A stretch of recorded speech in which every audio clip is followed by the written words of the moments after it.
बातें कुछ कुछ समस्याएं आ गई जो हमें थोड़ी बहुत सुनने को मिली। तो हमने सोचा कि चलो इस टॉपिक पर इस प्रकार से हम करेंगे। तो जी, कल हमारा स्लीप मैनेजमेंट, हमारा नया साल का अभी हम लोग सेलिब्रेट कर रहे हैं। कल हमारे योगेश भाई तुर्की वाले ने बहुत सुंदर स्लीप मैनेजमेंट के ऊपर बहुत सुंदर उन्होंने क्लास कराई। कैसे बीकेस को उन्होंने किया, बहुत सुंदर लगा। और आज आपका रिलेशनशिप मैनेजमेंट, फिर कल भी है परसों भी है, इस प्रकार से हमारा कल हमारा फियर मैनेजमेंट है, डर भी है ना। अभी जी, समय समय बहुत नाजुक चल रहा है। कई ब्राह्मणों को भी थोड़ा बहुत कहीं ना कहीं डर तो रहता ही है कि अचानक कुछ होगा, क्या होगा, है ना। तो इस प्रकार से फिर टाइम मैनेजमेंट है। अब देखते हैं कि बाबा के बच्चे, बाबा ने समय का मैनेजमेंट तो हमें सिखा दिया, लेकिन फिर भी कई भाई बहने मुरली आधी होने के बाद जुड़ते हैं, एंड होते होते जुड़ते हैं, मुरली शुरू होने के बाद जुड़ते हैं। तो टाइम मैनेजमेंट भी हमें सीखना पड़ेगा। तो इस प्रकार से हम अलग अलग, फिर एंगर मैनेजमेंट, इस प्रकार से हमने रखा है। तो आज बहुत सुंदर टॉपिक है, संबंध हमें कैसे रखना है, कैसे संबंध निभाना है सबके साथ, वो हमारे सामने आप शेयर करेंगे। अभी पीयूष भाई भी आपका स्वागत कर रहे हैं।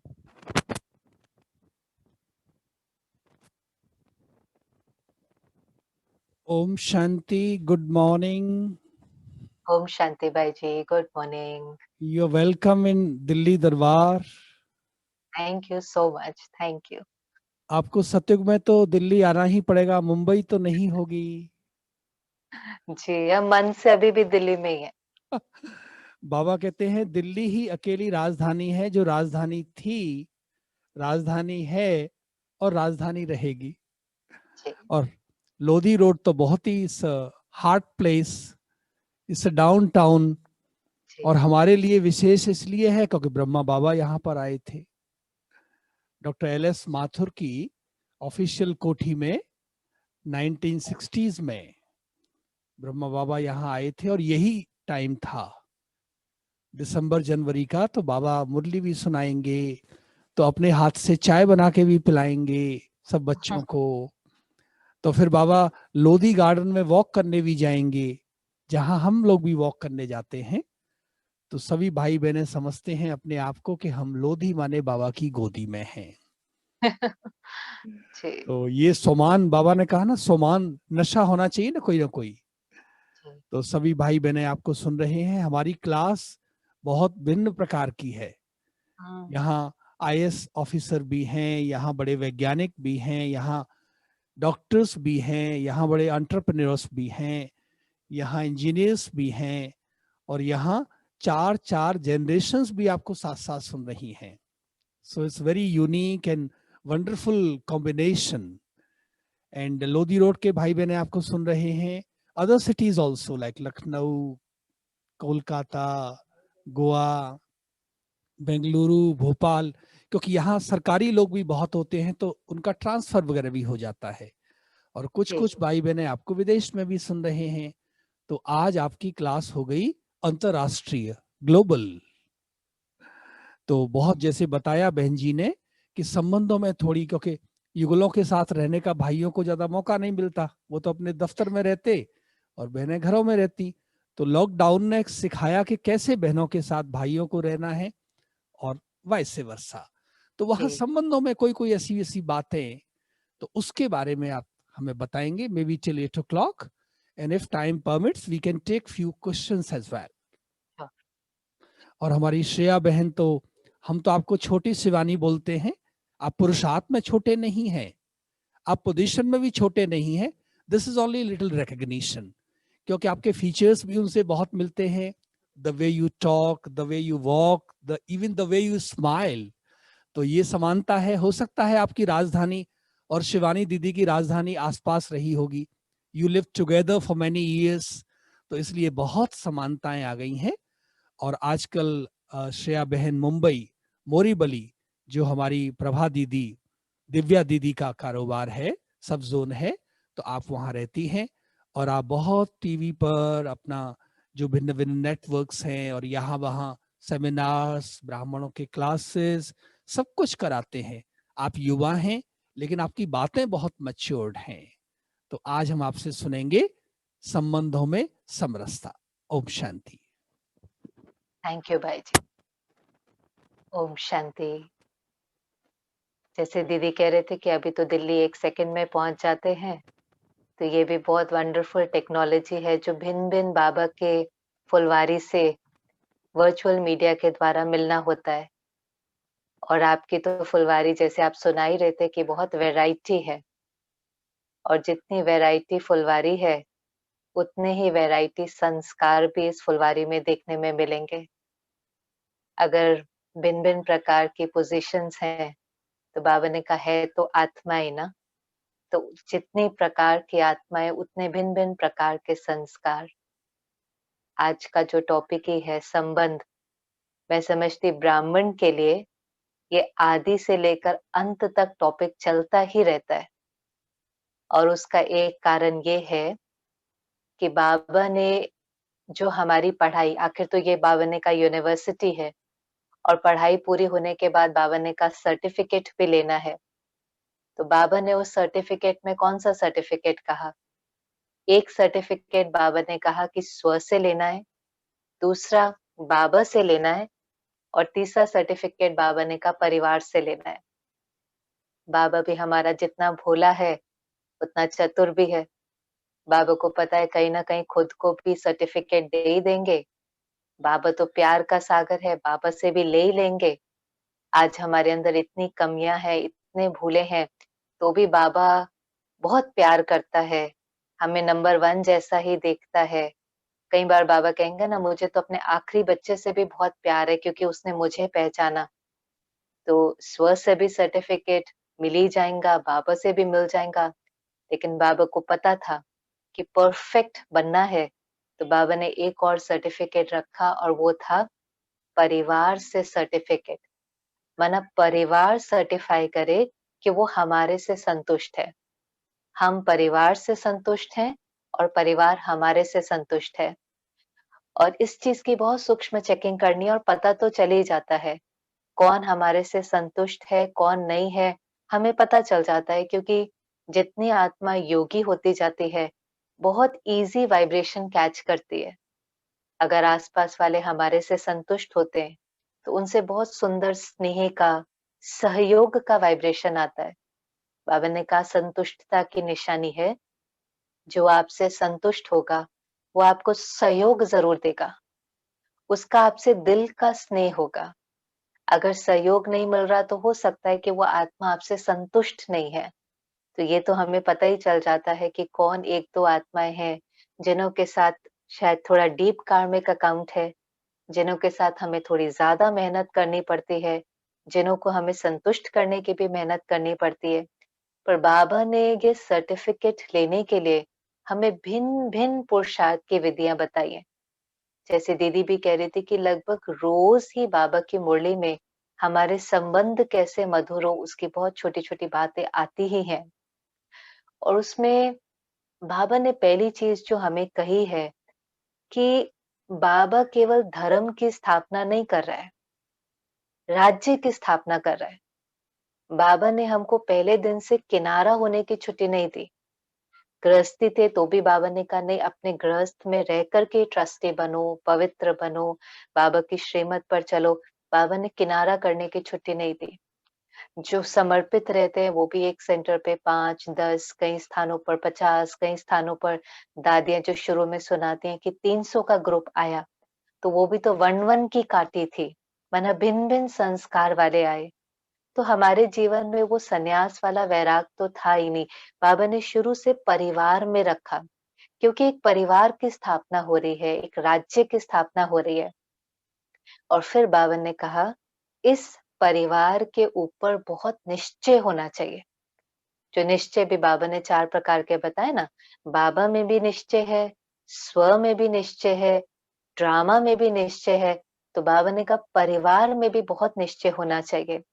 और क्यों ये बात बाबा को बार-बार बतानी पड़ती है? क्योंकि इसका कारण है, हमारा जो परिवार है, चाहे ब्राह्मण परिवार है, चाहे लौकिक परिवार है, मेजॉरिटी आत्माओं का अंतिम जन्म है। ब्राह्मण आत्माओं का तो है ही अंतिम जन्म। अब कई बार हमको होता है कि जब हम ब्राह्मण परिवार में आए हैं, तो हमें लगता है ये सब तो योगी हैं, तो हमारी एक्सपेक्टेशन बहुत बढ़ जाती है। हमें लगता है ये सब योगी हैं, इतने वर्षों से पुरुषार्थ कर रहे हैं, ज्ञान सुन रहे हैं, तो ये तो सब एंजल्स की तरह होंगे, मीठे होंगे, बहुत ही इनों का स्वभाव सरल होगा।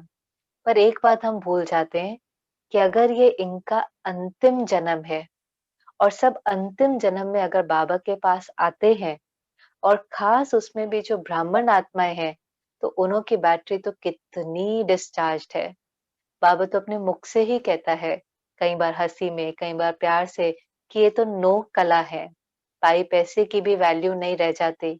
अरे मेरे मीठे बच्चे पारस बुद्धि से पत्थर बुद्धि बन जाते हैं। वही है जिन्होंने देवता बनना है, वही है जिन्होंने मंदिर लायक बनना है, वही है जिन्होंने फ्लॉलेस डायमंड बनना है। वो भी सत्य है, लेकिन ये भी सत्य है कि वो आत्मा जिन्हों से हम अपेक्षा रखते हैं, वो आत्मा भी तो इस समय अपने अंतिम जन्म में है, और वो भी सब अपने संस्कारों को परिवर्तन करने की जैसे मेहनत कर रहे हैं, गुप्त मेहनत कर रहे हैं।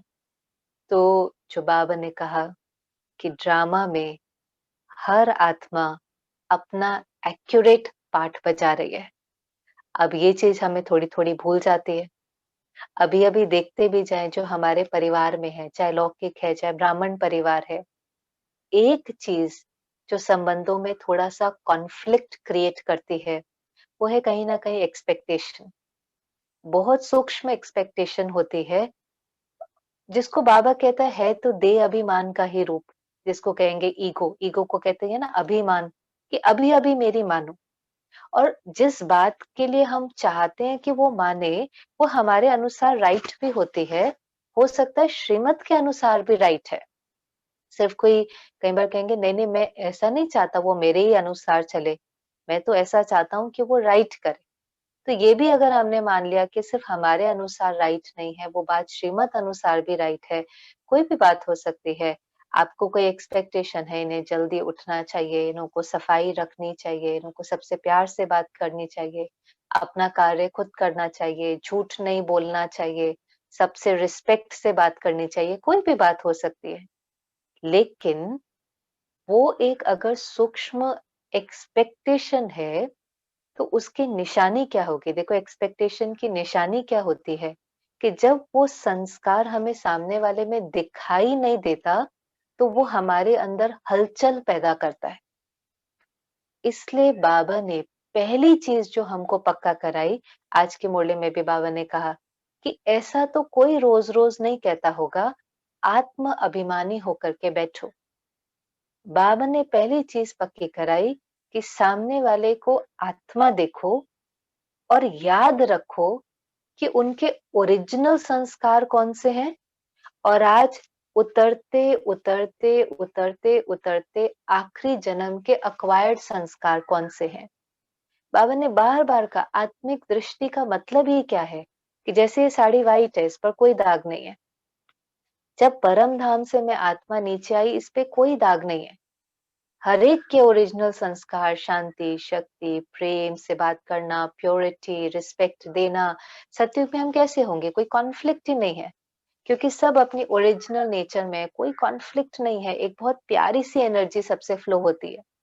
लेकिन फिर देह भान में आते आते आज आत्माओं के ऊपर दाग लगे हैं, पर वो ओरिजिनल नहीं है, वो उनका अक्वायर्ड संस्कार है। हम उनके अक्वायर्ड संस्कार को देख देख करके हलचल में आ जाते हैं, और हलचल में आने के कारण हमारा वाइब्रेशन उन्हों को और उतरती कला में ले जाता है। क्योंकि जो हमारा नेगेटिव वाइब्रेशन है, वो उनको एम्पावर तो नहीं करेगा ना, वो उनको और डिसएम्पावर कर देता है, वो उनको और नीचे ले जाता है। तो जो पहली चीज बाबा ने कहा, ये बाबा के महावाक्य हैं, अव्यक्त मूल्यों में बाबा ने कई बार कहा है कि संबंधों में अगर मधुरता चाहिए, तो आपको न्यारा और प्यारा बनना पड़ेगा। न्यारा और प्यारा, दो शब्दों में बहुत फर्क है, एक है किनारा और दूसरा है न्यारा। किनारा माना विड्रॉ कर लेना, और न्यारा माना डिटैच होना। तो बाबा ने हमें संबंधों से किनारा करने की छुट्टी नहीं दी, छोड़ने की छुट्टी नहीं दी, लेकिन बाबा ने कहा आप न्यारे हो जाओ। न्यारे होने का क्या मतलब है? हम किसी भी व्यक्ति से न्यारे नहीं होते, लेकिन हम उसके पुराने संस्कारों से न्यारे होते हैं। माना उसके पुराने संस्कारों का प्रभाव मेरे ऊपर नहीं पड़ता है। मैं देख भी रहा हूँ किसी की कमी, ऐसा नहीं है मैं देख नहीं रहा हूँ और मुझे पता नहीं चल रहा है। बुद्धिवानों के बुद्धिवान ने हमें बहुत बुद्धिमान बनाया है, हमें समझदार बनाया है। जो चीजें हमें पहले भी समझ में नहीं आती थी वो अब समझ में आती है। हमें पता चलता है कि सही क्या है, गलत क्या है।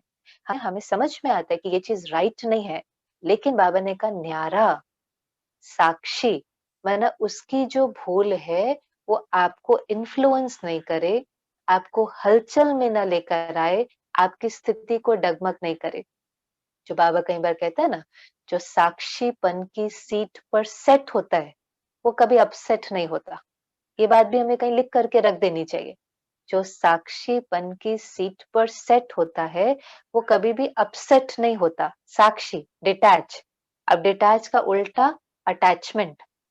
जो डिटैच नहीं है, जो अटैच्ड है, जो ट्रस्टी नहीं है, गृहस्थी है, जिसको मोह है, जहां अटैचमेंट है वहां एक्सपेक्टेशन है, जहां डिटैचमेंट है, न्यारापन है, वहां एक्सेप्टेंस है। ठीक है, ये इनका आज का संस्कार, ओरिजिनल संस्कार नहीं है, आज का संस्कार है। ओरिजिनली तो ये बहुत ब्यूटीफुल है, ये इनका आज का संस्कार है। भले राइट नहीं है, भले राइट नहीं है, लेकिन फिर भी दिल में एक रहम की भावना। जैसे जब हम बाबा के पास आते हैं तो हम मैले आते हैं बाबा के पास, मैले। काम, क्रोध, लोभ, मोह, अहंकार, ईर्ष्या, द्वेष, पता नहीं क्या क्या क्या संस्कार लेकर आते हैं जिसके अंश अभी भी हैं। पर बाबा जब मुझे देखता है तो बाबा की दृष्टि में नफरत नहीं, बाबा की दृष्टि में क्रोध नहीं, बाबा की दृष्टि में रिजेक्शन नहीं, बाबा की दृष्टि में बहुत एक्सेप्टेंस होती है। और बाबा फिर हर रोज मुझे याद दिलाता है, नहीं बच्चे, आप ही वो हो जो देवता बनने वाले हो, आप ही देवता थे, आपको ही देवता बनना है। हम सो की कहानी बाबा मुझे रोज याद दिलाता है, रोज मेरे स्वमान को ऊपर उठाता है कि ये आप नहीं हो, वो आप हो। जैसे किसी की याददाश्त भूल जाती है ना, तो उसको यो रोज रोज याद दिलाया जाता है, ये आपका नाम है, ये आपका धाम है, ये आपका काम है। तो बाबा भी रोज रोज याद दिलाएंगा, ये आपका नाम है, आप सतयुग के रहने वाले हो, सतयुग में आपको जाना है, आप बहुत उच्च कोटि के हो, उच्च कुल के हो, देवी कुल के हो। बाबा याद दिलाता है। लेकिन बाबा हमारे आज को नहीं देखता है, हमारे ओरिजिनल को देखता है। तो ऐसे पहले अपने को चेक करें कि किसी के संस्कार मुझे हलचल में तो नहीं लेकर के आते हैं। अगर वो हलचल में लेकर आते हैं तो पहली साइन तो ये है कि मैंने अपने ऊपर मेहनत नहीं करी है, मैंने अपनी आंतरिक शक्ति नहीं बढ़ाई है। कल तो बाबा मुरली में कह रहा था, मान अपमान, निंदा, स्तुति, हार जीत, सब में समान। जो देवता बनने वाले हैं वो सब में समान, जो राजयोगी हैं वो सब में समान। तो कोई किसी का संस्कार मुझे ऊपर नीचे कैसे कर सकता है? ऊपर नीचे माना यहाँ व्यर्थ चल जाता है ना, यहाँ व्यर्थ चल जाएगा, कितना भी समझाओ समझते ही नहीं है, ये तो ज्ञानी है, इनको तो समझना चाहिए, इनको तो पता होना चाहिए। यहाँ व्यर्थ होता है, यहाँ हलचल होती है। कभी कभी तो बोलते भी नहीं है, लेकिन मन में बहुत हलचल होती है, और वो वाइब्रेशन वायुमंडल को खराब करता है। यहाँ तक कि बाबा ने कहा, जो चिंतन में चलेगा वो फिर वर्णन में जरूर आएगा, जो वर्णन में आएगा उससे वायुमंडल बनेगा, और वो वायुमंडल आपने बनाया है।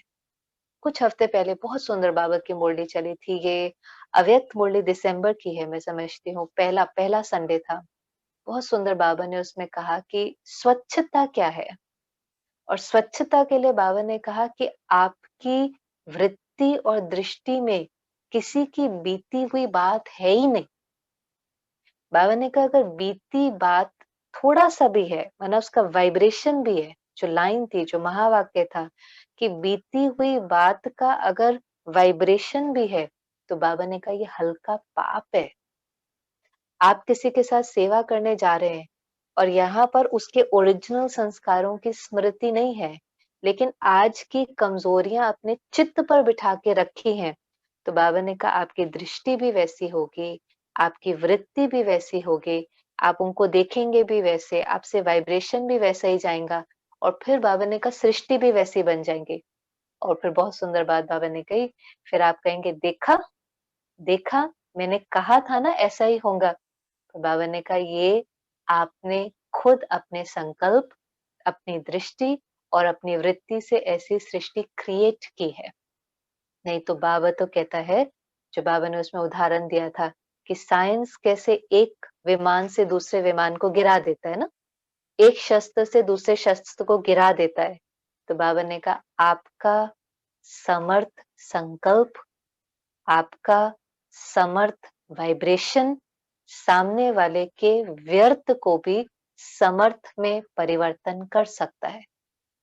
पर पहली चेकिंग मुझे अपनी करनी है कि क्या मेरी उन आत्माओं के प्रति जिनके साथ थोड़ा सा भी कॉन्फ्लिक्ट है, और क्योंकि अंतिम जन्म है तो 1 2 3 तो होते ही है ना, जिनों के साथ थोड़ा डीप कार्मिक अकाउंट है, सबका ही होता है।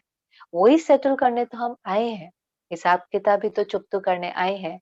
लेकिन हिसाब किताब चुकतो करने के लिए अपनी आंतरिक शक्ति बहुत चाहिए। याद से बाबा कहते हैं विकर्म विनाश होंगे।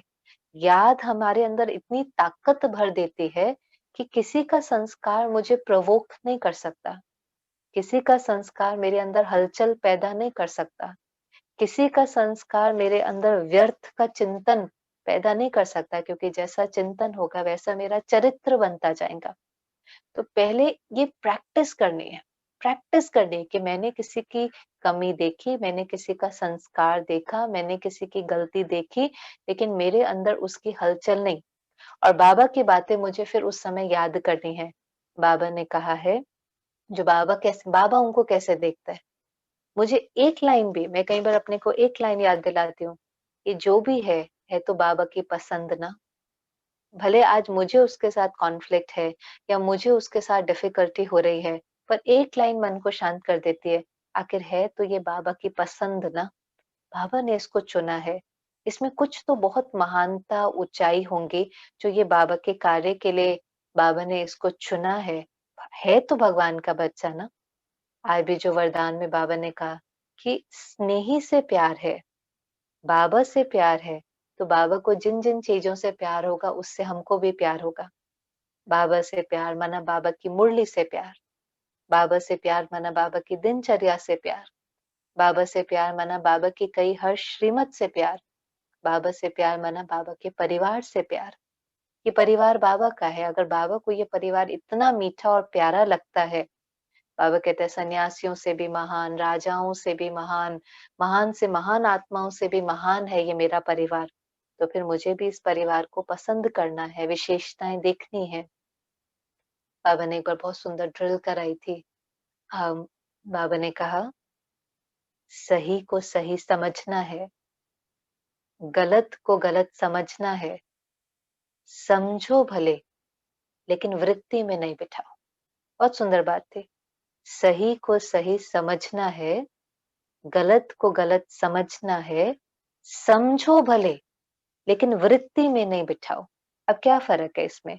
मैंने किसी को झूठ बोलते देखा, मैंने समझा झूठ बोलना गलत है, लेकिन वृत्ति में बैठ गया फलाना तो है ही झूठा, ये है वृत्ति में बिठाना, ये तो है ही झूठा। नहीं, ये तो सत्य आत्मा है, इसका ओरिजिनल संस्कार सच बोलने का है।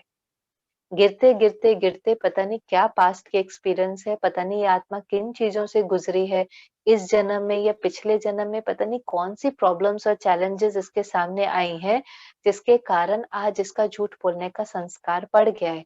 ये झूठा नहीं है, केवल आज इसका झूठ बोलने का संस्कार है। जो गांधी जी भी बहुत सुंदर कहते थे ना, hate the sin not the sinner. जो बाबा भी कहता है बच्चे कर्ता और कर्म को अलग करो, एक्टर और उसके पार्ट को अलग करो। ठीक है, ये वाला पार्ट वो ठीक प्ले नहीं कर रहा है, एक्टर तो बहुत अच्छा है, ठीक है, ये संस्कार इसका ठीक नहीं है, आत्मा तो बहुत सुंदर है। इस तरह से बाबा की बातों को याद करके हमारी दृष्टि को हमें उस आत्मा के प्रति बहुत एलिवेटेड बनाना है। यहाँ अगर हमारी दृष्टि एलिवेटेड है, हमारे मन में उसके प्रति कोई गलत संकल्प या भावना या भाव भी नहीं है, तो कहेंगे कि हम न्यारे हैं। और फिर बाबा ने कहा, न्यारा और प्यारा। सिर्फ न्यारा नहीं, न्यारा और प्यारा। न्यारा उसके संस्कार से, कि उसकी संस्कार और उसकी कमी आपको इन्फ्लुएंस नहीं कर रही है, प्रभाव नहीं डाल रही है, और आपसे इतना शुद्ध वाइब्रेशन, इतना प्योर वाइब्रेशन, इतनी ऊंची भावना उसको जा रही है, ये आपका प्यार है।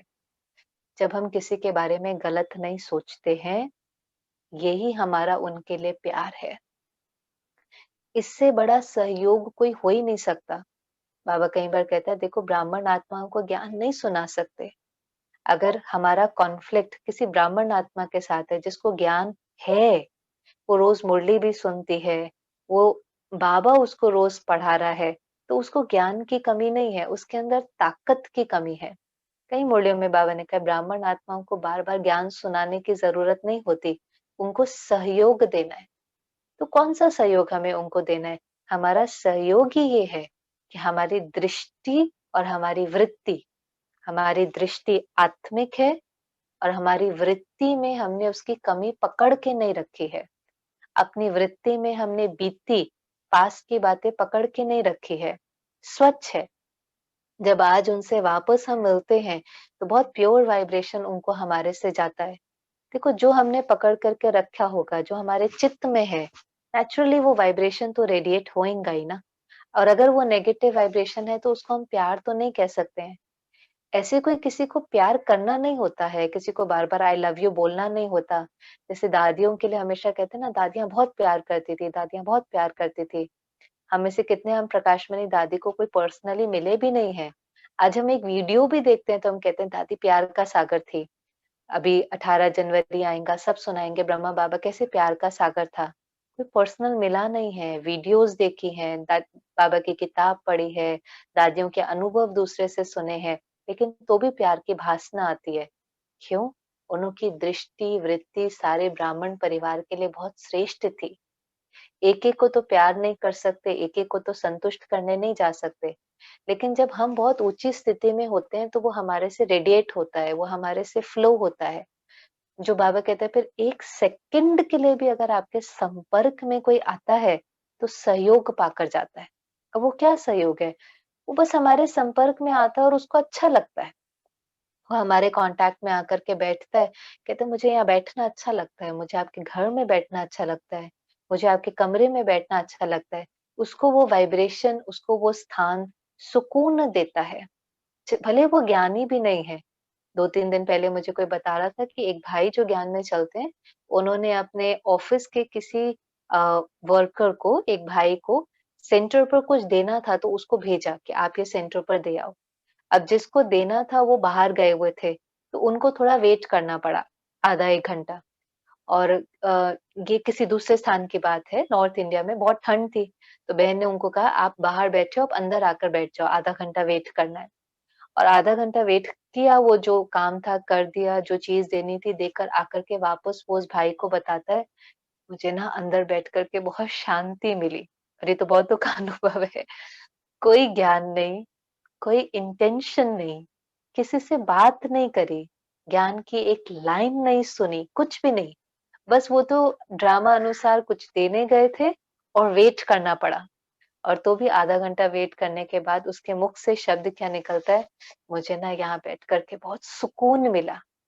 आत्मा इतनी बेचैन है कि हमारे संपर्क में आकर, सेंटर पर आकर, हमारे घर पर आकर, हमारे ऑफिस के कमरे में आकर उनको सुकून मिले। उसके लिए बस मुझे न्यारा प्यारा रहना है। न्यारा प्यारा मना कोई परिस्थिति, कोई व्यक्ति, किसी का पुराना संस्कार मुझे हलचल में ना ले जाए, और मेरी प्योर भावना, मेरी प्योर फीलिंग्स उन्हों को एलिवेट करेंगे, उनके संस्कारों को चेंज करेंगे। बाबा कहता है आपके कड़े से कड़े संस्कार भी परिवर्तन हो जाएंगे। ये बाबा के महावाक्य। साइकियाट्रिस्ट, साइकोलॉजिस्ट कई बार नहीं मानते हैं, वो कहते हैं शायद नहीं बदलेंगे, जेनेटिक हैं, पास्ट के हैं, आदत। लेकिन बाबा कहता है दृढ़ निश्चय बुद्धि वालों को बाबा मदद देने के लिए बंधा हुआ है, और आपके कड़े से कड़े संस्कार भी बाबा की याद से चेंज होंगे। तो बाबा की दुआएं और हमारी दिल की दुआओं का सहयोग, वो सामने वाले का जो भी संस्कार है वो जरूर चेंज होगा, होना ही है। वो भी अपने पर मेहनत कर रहे हैं, बस थोड़ा सा रहम का भाव, कड़े हैं, बहुत समय के हैं, बहुत समय से खाली है। प्यार में ही वो ताकत है जो उनके संस्कारों को परिवर्तन करेंगी। तो पहली चीज कि अगर परिवार में मधुरता चाहिए तो न्यारा प्यारा, व्यक्ति से न्यारा नहीं, उसके संस्कारों से न्यारा, और उसके प्रति दिल में बहुत शुभ भावना और शुभकामना। कभी कभी क्या हो जाता है, हम थोड़ा सा कहें कि पोजीशन पर हो सकते हैं। अब ये पोजीशन कई प्रकार की हो सकती है। हो सकता है हम घर में पेरेंट हैं, वो भी एक प्रकार की पोजीशन है। ये भी हो सकता है कि हम ऑफिस में किसी पोजीशन पर हैं, हमारे नीचे कई लोग काम करते हैं। सेंटर के हम इंचार्ज हैं, स्कूल की हम टीचर हैं, कोई भी। एक चीज और ध्यान में रखनी है कि अगर हमारे पास पोजीशन है तो हमें कभी भी अपनी पोजीशन को मिसयूज नहीं करना है। पोजीशन पावर भी देती है, लेकिन एक्चुअली जो पोजीशन का मतलब है वो है रिस्पॉन्सिबिलिटी। कोई भी पोजीशन, चाहे बाबा हमें कोई पोजीशन देता है या संसार की कोई पोजीशन है, पोजीशन का मतलब है रिस्पॉन्सिबिलिटी। हमें किसी कार्य की जिम्मेवारी दी जाती है, हम उस कार्य के लिए अकाउंटेबल हैं। लेकिन वो कार्य हम कर सकें उसके लिए हमें कुछ पावर्स भी दी जाती हैं, कोई डिसीजन पावर है, कोई और पावर है। पर कभी कभी हम अपनी पोजीशन को मिसयूज कर देते हैं। सत्ता का कभी भी दुरुपयोग नहीं करना चाहिए, मिसयूज नहीं करना चाहिए। कैसे हम मिसयूज करते हैं, हम कोई कार्य प्यार से नहीं करा पाते, हमारे अंदर इतनी पेशेंस नहीं है, तो हम कभी कभी सामने वाले को कंट्रोल कर लेते हैं। कैसे कंट्रोल करते हैं, क्योंकि हमारे पास पोजीशन है, तो हम उससे डांट करके भी वो काम करा सकते हैं, रोब से भी वो काम करा सकते हैं, हम उसकी प्रिविलेजेस भी ले सकते हैं। उसको भी अंदर में डर है कि अगर मैंने नहीं ये किया तो ये मेरे से ये ले लेंगे, मेरे से ये ले लेंगे, जो भी हमने उसको कोई प्रिविलेजेस दी हुई हैं। ये जो एक चीज है कि जहां हम किसी को कंट्रोल करते हैं, अपनी पावर का मिसयूज करते हैं, तो हमें कभी भी आत्माओं की दिल की दुआ नहीं मिलेगी। और हम जीवन में कितनी भी उन्नति कर लेंगे, हम कितना भी काम कर लेंगे, हमारे घर में कितने भी अवार्ड्स और मेडल्स लगे हुए होंगे, पर कभी भी हमें जीवन में संतुष्टता का अनुभव नहीं होगा। क्योंकि जिनके साथ हम काम करते हैं वो सोचते हैं, वो कोई मशीन तो नहीं है। अगर उनके दिल को दुख पहुंचा होगा तो उनके दिल से दुआ नहीं निकलेंगी, और बद्दुआ निकलेगी जो मुझे खाली करेगी। उनका वाइब्रेशन मुझे खाली करेगा। मुझे ये भी समझ में नहीं आएगा कि संसार के हिसाब से तो मैं ऊपर चढ़ रहा हूँ, उन्नति कर रहा हूँ, संसार के हिसाब से तो पोजीशन भी बढ़ रही है, धन भी बढ़ रहा है, साधन भी बढ़ रहे हैं, लेकिन अंदर में खालीपन होता जाएगा। इसलिए कभी भी हमें अपनी, अगर हम पावरफुल पोजीशन पर हैं, बाबा तो इसलिए पोजीशन शब्द बाबा को अच्छा नहीं लगता, इंचार्ज शब्द बाबा को अच्छा नहीं लगता। बाबा को तो शब्द ही जो अच्छा लगता है, निमित्त। निमित्त है, हम निमित्त हैं। क्योंकि निमित्त शब्द कहते ही एक निर्माणता आती है कि मैं निमित्त हूँ, मैं ट्रस्टी हूँ, मैं इस कार्य को संभालने के निमित्त हूँ। कंट्रोल चला जाता है। बाबा ने एक मुरली में कहा था, अगर अपने को सेवाधारी समझेंगे तो कभी रोब नहीं आएगा। सेवाधारी को रोब नहीं आता है, बॉस को, इंचार्ज, मैं इंचार्ज हूँ, उस शब्द से ही वो वाइब्रेशन आने लगता है। लेकिन अगर मैं सर्वेंट हूँ तो सर्वेंट को तो रोब आता ही नहीं है, सेवाधारी को तो रोब आता ही नहीं है। तो बाबा ने कहा, बाबा भी ओबीडिएंट सर्वेंट बनकर आता है, भगवान भी ओबीडिएंट सर्वेंट बनकर आता है। ऐसे आप भी जहां जहां हैं, ये भी अपने को रोज याद दिलाना है, मैं सर्वेंट हूँ, मैं सेवाधारी हूँ, मैं निमित्त हूँ। भगवान ने मुझे ट्रस्ट किया है, ट्रस्ट करके अपने कार्य का ट्रस्टी बनाया है। इसलिए मुझे उसके परिवार को, चाहे वो घर में बच्चे हैं, ऑफिस में लोग हैं, ये भगवान का परिवार है। शिव बाबा की माला में तो सब आते हैं ना, ये भगवान का परिवार है, और मुझे इसकी प्यार से पालना करनी है। कंट्रोल करना या फ़ियर से कार्य कराना, ये गुस्से से कार्य कराना, ये लोगों के दिलों में हमारे प्रति प्यार को कम कर देता है। और इसमें हमेशा मुझे प्रकाशमणि दादी याद रहती है, क्योंकि दादी प्यार की मूरत थी। कोई ही ऐसा होगा जो दादी से संतुष्ट नहीं होगा। दादी को भी अंदर में ये बहुत लगन रहती थी कि सब मेरे से संतुष्ट हों। इनफैक्ट दादी ने तो एक अव्यक्त मिलन में बाबा से पूछा भी था कि बाबा मैं बहुत मेहनत करती हूँ, तो भी कोई-कोई है जो असंतुष्ट होता है। तब बाबा ने पहली बार कहा था कि इसमें 95% भी है तो भी पास, क्योंकि जो 5% हैं, वो दादी के कारण असंतुष्ट नहीं है, वो अपने संस्कारों के कारण असंतुष्ट हैं। लेकिन फिर भी बाबा कहता है कि अगर हमारी ऊँची और प्यार देने की भावना है तो 95% तो फिर भी संतुष्ट होंगे। तो दादी का अपने ऊपर इस पर बहुत अटेंशन रहता था और इससे दादी का जैसे मंत्र ही था कि स्वमान में रह कर के सबको सम्मान देना है। छोटा हो, बड़ा हो, हर एक को दादी से प्यार की और रिस्पेक्ट की भावना आती थी। क्योंकि दादी ने ये मेहनत करी कि स्वमान में रह कर के मुझे सबको सम्मान देना है। पिछले दिनों मैं समझती दादी का जो मास था या किस समय मुझे याद नहीं, लेकिन सब सीनियर्स की क्लासेस में दादी की विशेषताएं सुना रहे थे। मैं समझती अगस्त का मास था और उसमें बहुत सुंदर बात चार्ली भाई सुना रहे थे और कहा कि दादी को उन्होंने पूछा कि दादी आप इतना बड़ा कारोबार चलाते हो, इतने प्रकार की भिन्न-भिन्न आत्माएं आपके पास आती हैं, इतनी रिस्पॉन्सिबिलिटी आपके पास है, आप कैसे कार्य करती हैं जो सब आपसे संतुष्ट रहते हैं? और दादी ने उसमें 3 बातें कही जो बहुत सुंदर थी, जो गाँठ बाँधने की हैं। पहली चीज़ दादी ने कहा कि जो भी मेरे लिए कार्य कर जो भी सहयोगी हैं, मेरे सहयोगी हैं, जैसे मधुबन में भी तो कितने डिपार्टमेंट हैं, कितने हैं जो अपना सहयोग देते तो ये यज्ञ सुचारू रूप से चलता है। चाहे सेंटर की बहनें हैं, चाहे स्टूडेंट हैं, चाहे डिपार्टमेंट्स हैं। तो दादी ने पहली चीज़ कही, मैं हर एक को ट्रस्ट करती हूँ। ट्रस्ट। मुझे डाउट नहीं होता है, मेरा हर एक के प्रति ट्रस्ट रहता है कि ये अपना बेस्ट देगा, ये अपनी कैपेसिटी से ज़्यादा करेगा, ये सही निर्णय लेगा। ट्रस्ट एक बहुत ब्यूटीफुल वाइब्रेशन है, जो आत्माओं को बाँध देता है। अगर हम किसी को ट्रस्ट करते हैं ना, तो वो जैसे ज़िम्मेवार हो जाते हैं, उनकी ज़िम्मेवारी और बढ़ जाती है। वो गलत नहीं कर पाएँगे क्योंकि उनको अंदर में होता है, ये मुझे इतना ट्रस्ट करता है, मैं इनका ट्रस्ट तोड़ नहीं सकता। इनको मेरे ऊपर बहुत विश्वास है। विश्वास करने से सामने वाले को भी रिस्पॉन्सिबिलिटी फ़ील होती है। तो दादी ने एक चीज़ कहा, मैं इनको ट्रस्ट करती हूँ। दूसरा दादी ने कहा, मैं इन्हों की हर बात सुनती हूँ। भले डिसीज़न लेने की पावर मेरे पास है, लेकिन आज अगर कोई भी डिसीजन लेना है, आज किसी पार्टी को बुलाना है, नहीं बुलाना है, दादी किसी वाटर डिपार्टमेंट वाले के साथ बैठी है, तो दादी उनसे सुनती है, क्या स्थिति है, इस समय क्या चल रहा है, हम इतने लोगों को बुलाएँ, इतने लोगों का पानी और खाना हो पाएगा। दादी उनसे सुनती है, उनकी राय लेती है, उनकी राय को रिस्पेक्ट देती है। दादी समझती है कि मेरे से ज़्यादा इस डिपार्टमेंट के बारे में इसको पता है। और बहुत सुनने के बाद उसकी रज़ामंदी से दादी निर्णय लेती है।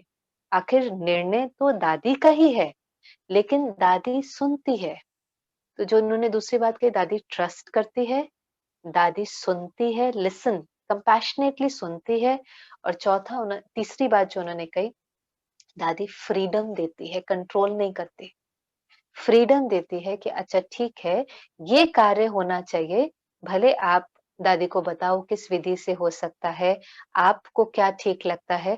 फ्रीडम जैसे एक होता है ना ये ऐसे ही करना है और दूसरा होता है नहीं ये कार्य करना है, आप बताओ ये कैसे हो सकता है, तो आपकी क्रिएटिविटी, आपकी ब्यूटी, आपकी क्वालिटी उभर करके बाहर आए। ये है एक लीडर का कार्य करने का तरीका, जिससे आप देखो कितनी सेवाओं की वृद्धि हुई। 69 में जब बाबा ने छोड़ा तो कुछ सेंटर्स थे और जब दादी ने शरीर छोड़ा 2006 में तो लगभग 4,500 5,000 जितने सेंटर थे। वृद्धि इतने कम समय में इतनी वृद्धि, तो वो लीडर ने कुछ अपने मन में स्ट्रॉन्ग डिसिप्लिन्स बनाए होते हैं जिससे सारी आत्माएं उनसे संतुष्ट होती हैं। चाहे छोटा बच्चा हो, बड़ा हो, डिपार्टमेंट का हेड हो, हर एक के दिल में होता था कि दादी हमें बहुत प्यार करती है। और जितना हम अपने पर मेहनत करते जाते हैं वो ब्यूटी निकलती जाती है। जैसे दादी को भी कई बार पूछते थे ना, दादी आप बड़े कैसे बने? दादी को बड़ी दादी कहते थे। तो कई बार कहते थे, दादी आप बड़े कैसे बने? तो दादी मुस्कुरा कर कहती थी कि जैसे वड़ा बनता है। और फिर दादी पूरी प्यार से कहानी सुनाती थी, देखो वड़ा कैसे बनता है। उसको रात को पहले दाल को भिगोते हैं, सारी रात वो भीगती है, फिर सुबह उसको पीसते हैं, फिर पीसने के बाद उसको गरम-गरम तेल में डाल देते हैं, फिर गरम तेल से निकालने के बाद उसको ठंडे पानी में डाल देते हैं, फिर दही में डालते हैं, फिर उसको खा लेते हैं। दादी का भाव होता था कि बड़ा बनने के लिए सुनना भी पड़ता है, सहन भी करना पड़ता है, समाना भी पड़ता है, सब कुछ करना पड़ता है, तो जाकर के बड़ा बनते हैं। बड़ा बनना सिर्फ पोजीशन मिल गई और बड़ा हो गए, नहीं। पोजीशन मिल जाती है तो जरूरी थोड़ी ना है कि सब हमें दिल से रिस्पेक्ट करते हैं। रिगार्ड दे सकते हैं। रिगार्ड देना माना ठीक है, ये बड़ा आया है, इनको चेयर दो, इनको खाना खिलाओ, इनके लिए दरवाजा खोलो, इनको बाद में गिफ्ट दो। रिगार्ड दे सकते हैं, वो भी बहुत अच्छा है, देना ही है। कल परसों की मुरली में भी बाबा ने कहा, रिगार्ड देना, स्नेह देना, ये तो ब्राह्मण जीवन की मर्यादा है। लेकिन रिगार्ड के साथ दिल का प्यार भी हो, वो तब होता है जब दादी ने जो कहा कि भई सहन भी करना पड़ता है, सुनना भी पड़ता है, समाना भी पड़ता है, झुकना भी पड़ता है।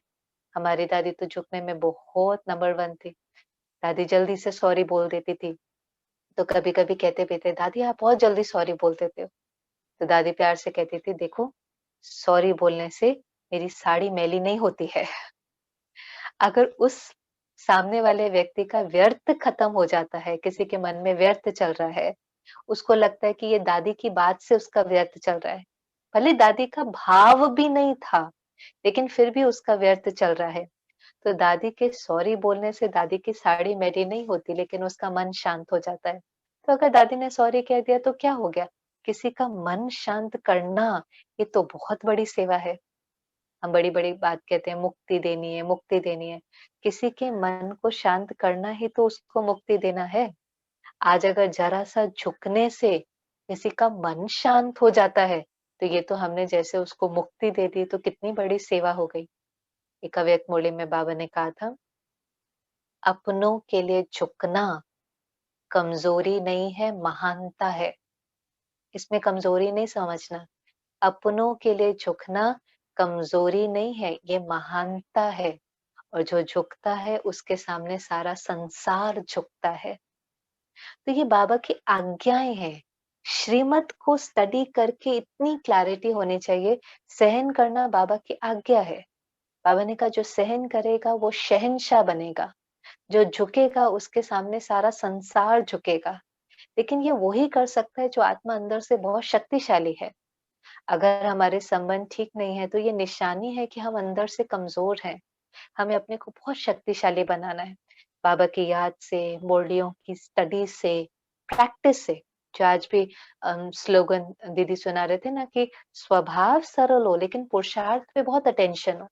तो अटेंशन देते देते, प्रैक्टिस करते करते करते, फिर वो चीज हमारी नेचुरल नेचर बनने लगती है। बीती माना फुल स्टॉप। हार्मनी, दादी यही तो कहती थी, आप लोग हार्मनी पर बड़े बड़े भाषण करते हो। हार्मनी क्या है? एक ने हार मानी, हो गई हार्मनी। हम बहनें जब हार्मनी इन रिलेशनशिप के लेक्चर्स होते थे तो दादी हंस के कहती थी, हार्मनी क्या है? संबंधों में सुमधुरता। हार्मनी क्या है? एक ने हार मानी, हो गई हार्मनी। माना एक अगर झुक जाता है, एक अगर अपोलोजाइज कर लेता है, बस वही हार्मनी हो जाती है। ईगो को बीच में नहीं आने देना है। परिवार में, रिश्तों में जो अभी भी कहा कि अपनों के लिए क्या ईगो, ये संबंध मेरे लिए बहुत वैल्यूबल है।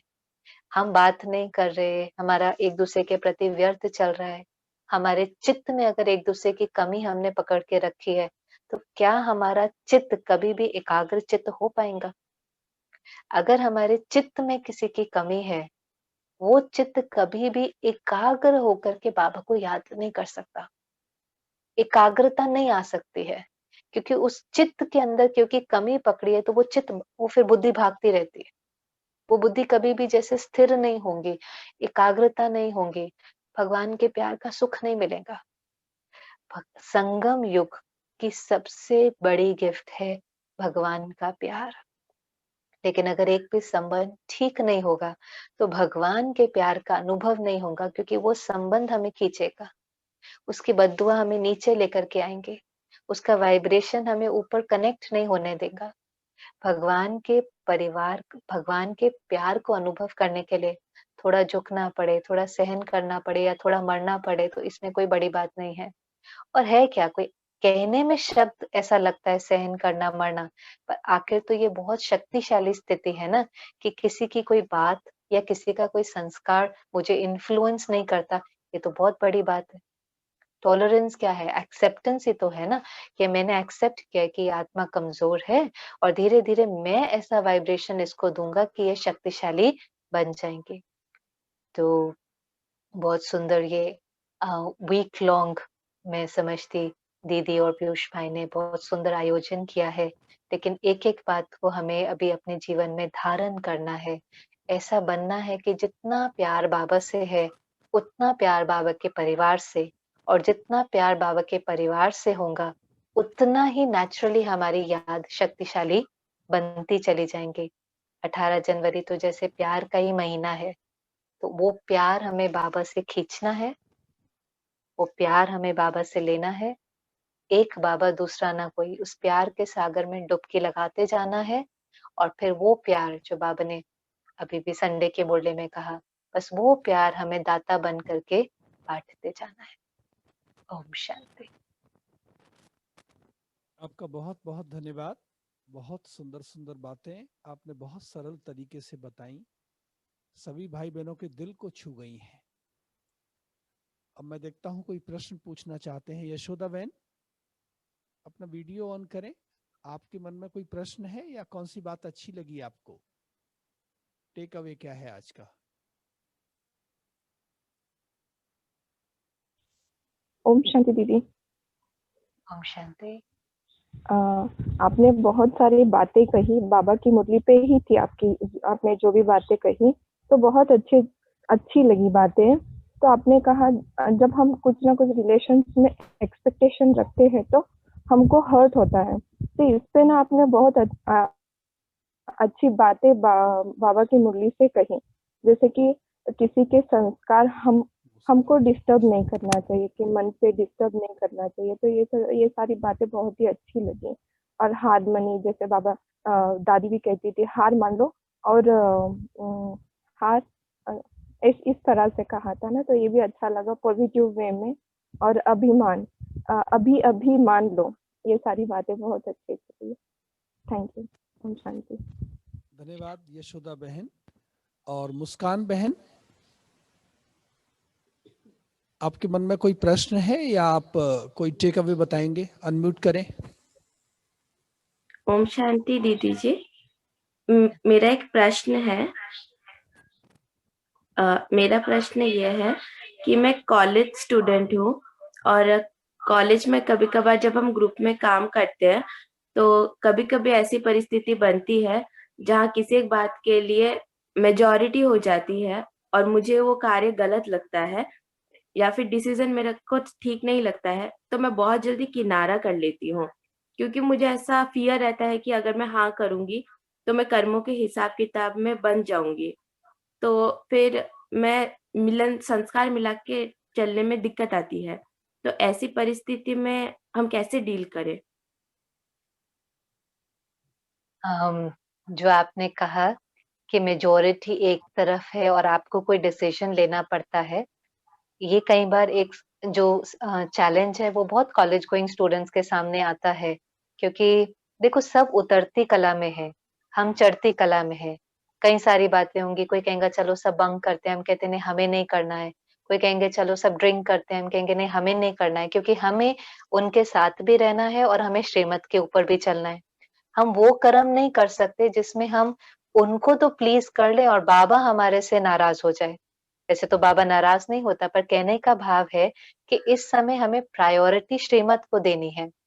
तो हमने करना तो वही है जो राइट है, लेकिन हमें यहाँ पर उनके प्रति गलत नहीं सोचना है। होता क्या है कि हम राइट डिसीजन भी लेते हैं, करते भी राइट हैं, पर हमारा मन बहुत एलिवेटेड नहीं होता। हमारा मन थोड़ा सा अंदर में डर जाता है मैंने ये डिसीजन लिया तो क्या होगा, मैं ग्रुप से अलग तो नहीं हो जाऊंगा, ये मेरे से बात तो नहीं करेंगे, ये मुझे रिजेक्ट तो नहीं करेंगे, ये सब ऐसा करने के लिए क्यों कहते हैं। तो जो नेगेटिव थिंकिंग है वो रिश्तों में दूर लेकर के जा रही है। आपका डिसीजन रिश्तों में दूर लेकर नहीं जा रहा है। आप वही डिसीजन बहुत प्यार से अगर कहेंगे ना, नहीं नहीं आप लोग करो लेकिन मुझे ठीक नहीं लगता, पर मेरी जो एक भी थॉट उनके प्रति गलत नहीं चलनी चाहिए, क्योंकि वो तो बाबा को नहीं जानते, वो श्रीमत को नहीं जानते, वो उनकी खुशी का सहारा है, वो उनके जीवन जीने का तरीका है। मुझे उनके डिसीजंस को रिस्पेक्ट देनी है और अपना डिसीजन अपने लिए राइट लेना है। लेकिन अगर उनके डिसीजन को रिजेक्ट करते हैं या उनको रिजेक्ट करते हैं, मनसा में भी, बोलकर नहीं, लेकिन थॉट लेवल पर भी अगर रिजेक्ट करते हैं या फियर क्रिएट करते हैं, वो हमें संबंधों में दूर ले जाती है। फिर वो भी हमारे बारे में गलत सोचना शुरू कर देंगे। तो जैसे ब्राह्मण जीवन में भी कितनी धारणाएं होती हैं, खान पान की धारणाएं। अब हम किसी के घर जाते हैं, कई लोग हैं जो कहते हैं वो हमारे से नाराज हो जाते हैं, कई लोग कहते हैं वो हमें सहयोग देते हैं। क्यों ऐसा होता है? जो अंदर में व्यर्थ सोचता है, उनसे वो आत्मा नाराज हो जाती है। लेकिन जो अंदर में सोचते हैं कि नहीं ये तो एक मेरा डिसिप्लिन है, लेकिन उन आत्माओं को बहुत रिस्पेक्ट देता है, प्यार से बात करता है, कहते हैं चलो आज तो मैं ही आप सबके लिए बनाता हूँ, तो वो आत्माएं भी सहयोग देना शुरू कर देती हैं। तो जो रिलेशनशिप है वो एक्सचेंज ऑफ एनर्जी है, इससे आपके डिसीजन से लेने देने से कुछ नहीं होता। रिलेशनशिप एनर्जी का एक्सचेंज है। अगर आपकी एनर्जी प्योर होगी, आप कोई भी डिसीजन लेंगे तो भी वो आपको एक्सेप्ट करेंगे। थैंक यू दीदी जी। धन्यवाद। उमंग बहन और रंजन भाई वीडियो ऑन करें। कोई प्रश्न है तो पूछे, वरना तो क्या अच्छा लगा वो बताएं।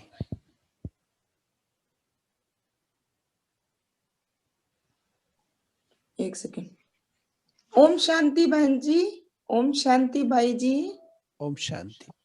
बहन जी आज आपने इतने सारी अच्छी बातें बताई कि इतने सारे टेक अवेज है, पर मुझे आपका एक बहुत अच्छा लगा कि आपने अभिमान का बताया कि अभी अभी मान चाहिए, तो ये अभिमान वाला बहुत अच्छा लगा। आपने दादी प्रकाश मणि जी की जो बहुत अच्छी बातें बताई, बड़े वाली या हारमनी वाली, ये बहुत अच्छी लगी।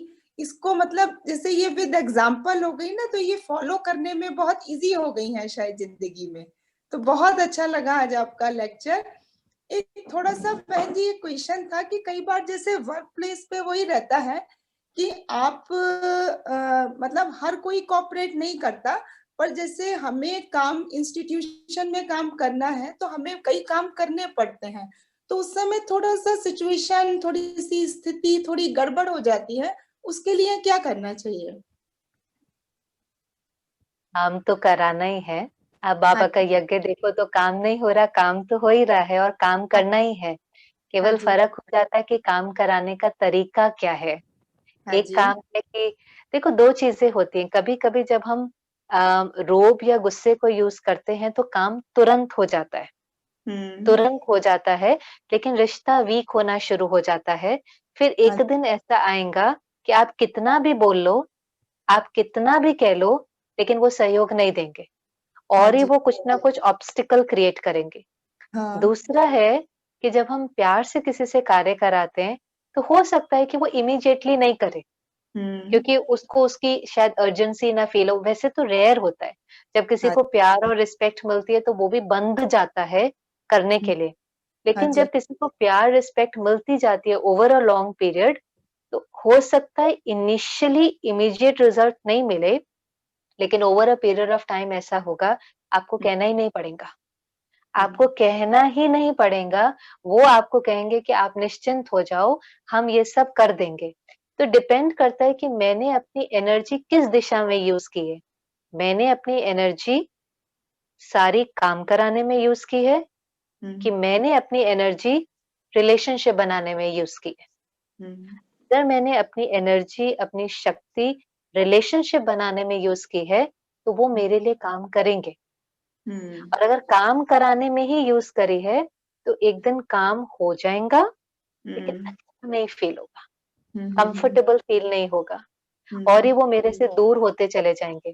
तो बाबा तो कहता है self, family and then work, माना अपने को शक्तिशाली बनाओ, वो प्योर वाइब्रेशन फैमिली को रेडिएट करो, वो फैमिली काम करके देगी। चाहे वो घर है, चाहे वो ऑफिस है, चाहे वो सेंटर है। अपने पर मेहनत करो, अपने से प्योर वाइब्रेशन फैमिली को रेडिएट करो, उनको एम्पावर करो, काम अपने आप होगा। बिकम डूइंग अपने आप होगा। एक्सपेरिमेंट करना है। ठीक है बहन जी, थैंक यू। धन्यवाद। रोमा बहन, अपना वीडियो ऑन करें और आपको कौन सी बात अच्छी लगी वो बताएं। कोई प्रश्न है तो वो भी पूछ सकते हैं।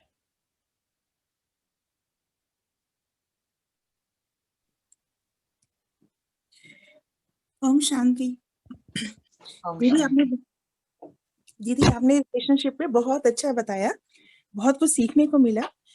लेकिन मेरा एक प्रश्न है, कभी कभी रिश्तों में कुछ ऐसी बात होती है जैसे उसमें समझ नहीं आता कि किस तरह से करें। अगर मान लो युगल कुछ ऐसे कह रहे हैं जो कि हमें लगता है कि इससे रिलेशनशिप और खराब हो सकता है, तो ऐसी स्थिति में क्या करना चाहिए?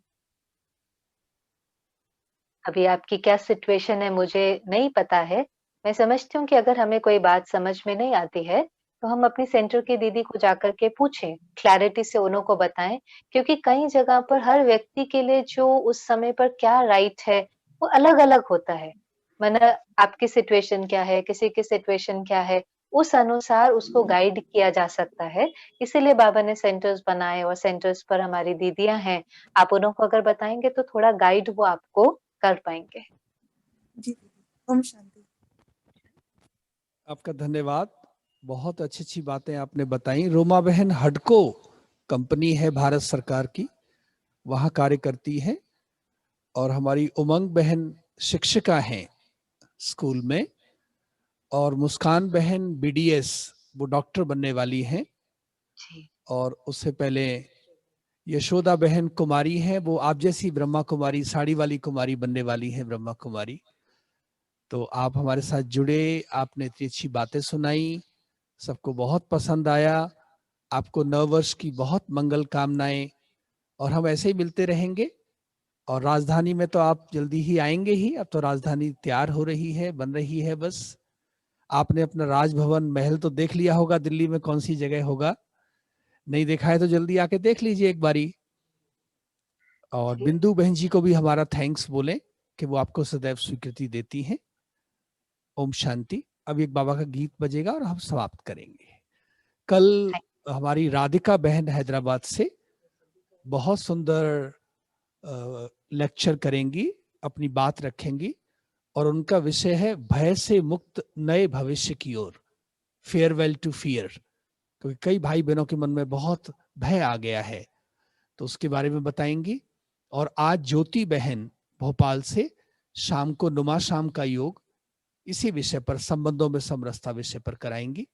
एक बारी सभी भाई बहन अपना वीडियो ऑन कर देंगे ताकि सभी के दर्शन कर सकें। होवनहार देवताओं के हमारी श्रेया बहन। हाँ हाँ, एक हाथ की ऐसे ताली बजाएंगे। हाँ सभी।